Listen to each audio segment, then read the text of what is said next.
नमस्कार। Currency exchange करके पैसे कमाना, ये सुनने में हमेशा बड़ा दिलचस्प लगता है। जी हाँ। और आज हम इसी फॉरेक्स ट्रेडिंग की दुनिया को जरा करीब से देखने वाले हैं। हाँ, खास तौर पर एक सोर्स है हमारे पास, फॉरेक्स ट्रेडिंग शुरुआती गाइड। तो आज की हमारी ये जो चर्चा है वो इसी गाइड पर आधारित रहेगी। बिल्कुल।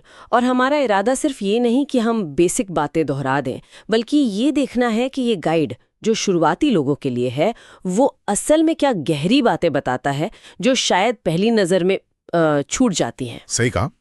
तो शुरुआत करते हैं सबसे बुनियादी सवाल से, फॉरेक्स ट्रेडिंग आखिर है क्या? देखिए, आसान शब्दों में ये विदेशी करेंसी का व्यापार है। एक करेंसी खरीदना, दूसरी बेचना। और मकसद? मकसद सीधा सा है, कीमतों में जो उतार चढ़ाव होता है ना, उससे मुनाफा कमाना। जैसे वो गाइड में एक उदाहरण है USD INR का। हाँ, वही। मान लीजिए आपने $1 83 में खरीदा और भाव बढ़कर $85 हो गया, तो आपने बेच दिया। तो सीधा $2 प्रति डॉलर का फायदा। सुनने में तो बहुत आसान लग रहा है ये। हाँ, सुनने में तो लगता है, लेकिन गाइड यहीं पर हमें थोड़ा रोकता है। वो बताता है कि ये बाजार कैसे काम करता है, जो इसे जटिल बनाता है। अच्छा, जैसे कि ये 24 घंटे खुला रहता है, हफ्ते में 5 दिन? बिल्कुल, सोमवार से शुक्रवार 24 घंटे। इसका मतलब है कि आप सो रहे होते हैं तब भी दुनिया के किसी ना किसी कोने में ट्रेडिंग चल रही होती है और कीमतें बदल रही होती हैं। और इसमें मुख्य मुद्राएं कौन सी हैं जिन पर ज्यादा ध्यान रहता है?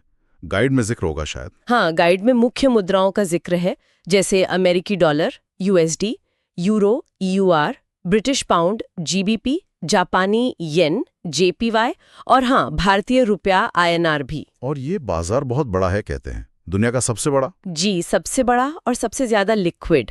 लिक्विड मतलब खरीदने बेचने वाले हर समय मौजूद रहते हैं, तो सौदा आसानी से हो जाता है। लेकिन इसका दूसरा पहलू ये है कि वो कीमतें बहुत तेजी से बदल सकती हैं। ये लिक्विडिटी और 24 घंटे की उपलब्धता, ये तो ट्रेडर से ज्यादा तैयारी मांगती होगी। सही पकड़ा। इसीलिए गाइड कुछ खास शब्दों पर भी जोर देता है, जैसे करेंसी पेयर, पिप, लीवरेज, ब्रोकर। इनके बारे में जानना बहुत जरूरी है। हाँ, ये शब्द अक्सर सुनने में आते हैं। करेंसी पेयर तो मतलब जोड़ियों में ट्रेड होता है, जैसे EUR USD। जी, और पिप वो सबसे छोटा बदलाव है जो किसी करेंसी पेयर की कीमत में हो सकता है।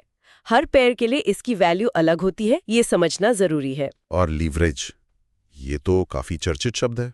उधार लेकर ट्रेड करना, यही ना? हाँ, लीवरेज का मतलब है कि आपका ब्रोकर आपको उधार देता है ताकि आप अपनी जमा पूंजी से कई गुना बड़ी पोजीशन ले सकें। मतलब कम पैसे में बड़ा ट्रेड। अच्छा, और ब्रोकर? ब्रोकर का क्या रोल है इसमें? ब्रोकर वो कंपनी या प्लेटफॉर्म है जो आपको ट्रेडिंग करने की सुविधा देता है। जैसे गाइड में कुछ नाम दिए हैं, OctaFX, XNES वगैरह। लेकिन गाइड ये भी कहता है कि ब्रोकर भरोसेमंद होना चाहिए, रेगुलेटेड होना चाहिए। तो ये तो हुई शब्दावली। अब अगर किसी को मान लीजिए शुरू करना हो, तो गाइड क्या रास्ता सुझाता है? कहाँ से शुरू करे कोई? सबसे पहली सलाह है, एक अच्छा भरोसेमंद ब्रोकर चुने। उसके बाद असली पैसा लगाने से पहले डेमो अकाउंट पर प्रैक्टिस करें। Demo account? मतलब नकली पैसों से ट्रेडिंग? हाँ, बिल्कुल। इसमें आप बाजार को समझ सकते हैं, प्लेटफॉर्म इस्तेमाल करना सीख सकते हैं, बिना अपना पैसा खोए। ये तो अच्छी बात है।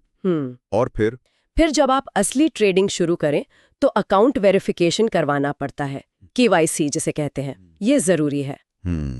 और पैसे कितने लगाने चाहिए शुरुआत में? गाइड कुछ कहता है इस पर? गाइड साफ कहता है, बहुत छोटी रकम से शुरू करें। उतना ही पैसा लगाएं जितना खोने का आप जोखिम उठा सकते हैं। ये बहुत जरूरी सलाह है। और सीखने के बारे में क्या सीखना होता है? 2 चीजें मुख्य हैं, फंडामेंटल एनालिसिस और टेक्निकल एनालिसिस। फंडामेंटल मतलब देश की अर्थव्यवस्था, खबरें, ब्याज दरें वगैरह देखना। और टेक्निकल? टेक्निकल मतलब चार्ट्स देखना, पैटर्न समझना, इंडिकेटर्स का इस्तेमाल करना, ताकि कीमत किधर जा सकती है इसका अंदाजा लगाया जा सके। गाइड कहता है दोनों का संतुलन जरूरी है। ठीक है, लेकिन इसमें जोखिम भी तो होंगे। गाइड जोखिमों के बारे में क्या बताता है? जोखिम तो बहुत है। सबसे बड़ा जोखिम तो लीवरेज से ही जुड़ा है। जैसा आपने कहा, ये मुनाफा बढ़ा सकता है तो नुकसान भी कई गुना बढ़ा सकता है। मतलब अगर ट्रेड आपके खिलाफ गया तो भारी नुकसान हो सकता है। जी हाँ, बहुत जल्दी अकाउंट खाली हो सकता है अगर लीवरेज सही से इस्तेमाल ना किया जाए। और क्या जोखिम है? बिना किसी रणनीति या प्लान के ट्रेड करना, बस अंदाजे पर खरीदना बेचना, ये जुए जैसा है। और एक चीज जो मैंने सुनी है, इमोशनल ट्रेडिंग। भावनाएं हावी हो जाती हैं। बिल्कुल। गाइड इसे ट्रेडर का सबसे बड़ा दुश्मन कहता है। डर लगना, लालच आना या नुकसान होने के बाद बदला लेने के लिए और ज्यादा रिस्की ट्रेड करना, ये सब बहुत खतरनाक है। तो इन सब से बचने के लिए अनुशासन चाहिए होगा, बहुत ज्यादा। बिल्कुल। और लगातार सीखते रहना होगा। गाइड कुछ सीखने के साधनों का भी जिक्र करता है। अच्छा, क्या है वो? कुछ YouTube चैनल हैं, जैसे गाइड में ट्रेडिंग चाणक्य का नाम है।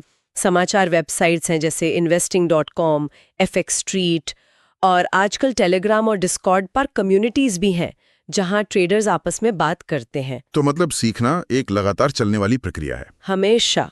बाजार बदलता रहता है तो आपको भी सीखते रहना होगा। तो कुल मिलाकर इस गाइड से जो बात निकल कर आ रही है वो ये है कि फॉरेक्स ट्रेडिंग एक मौका तो है पैसा कमाने का, लेकिन ये कोई आसान रास्ता नहीं है। बिल्कुल नहीं। ये एक बहुत बड़ा 24/5 चलने वाला बाजार है जिसमें वैश्विक समझ, कड़ा अनुशासन और रिस्क मैनेजमेंट की जरूरत होती है। और लीवरेज एक ताकतवर औजार है, पर बहुत खतरनाक भी साबित हो सकता है अगर सावधानी न बरती जाए। एकदम सही कहा। और ये हमें वापस गाइड की उस चेतावनी पर लाता है, भावनात्मक ट्रेडिंग। हाँ। तो सोचने वाली बात ये है, और शायद हम अपने सुनने वालों को इसी सवाल के साथ छोड़ सकते हैं कि फॉरेक्स ट्रेडिंग जैसी चीज जहां हाई लीवरेज है, फैसले तेजी से लेने हैं, मुनाफा नुकसान तुरंत सामने आता है, वहां कौन से ऐसे मनोवैज्ञानिक गुण हैं जो किसी इंसान को इसके दबाव झेलने में मदद करते हैं, और कौन से गुण उसे इसके लिए शायद अनुपयुक्त बनाते हैं? ये गहरा सवाल है। शायद इस पर सोचना किसी भी नए ट्रेडर के लिए गाइड का सबसे अहम सबक हो सकता है। हो सकता है। आत्मविश्लेषण बहुत जरूरी है इस फील्ड में।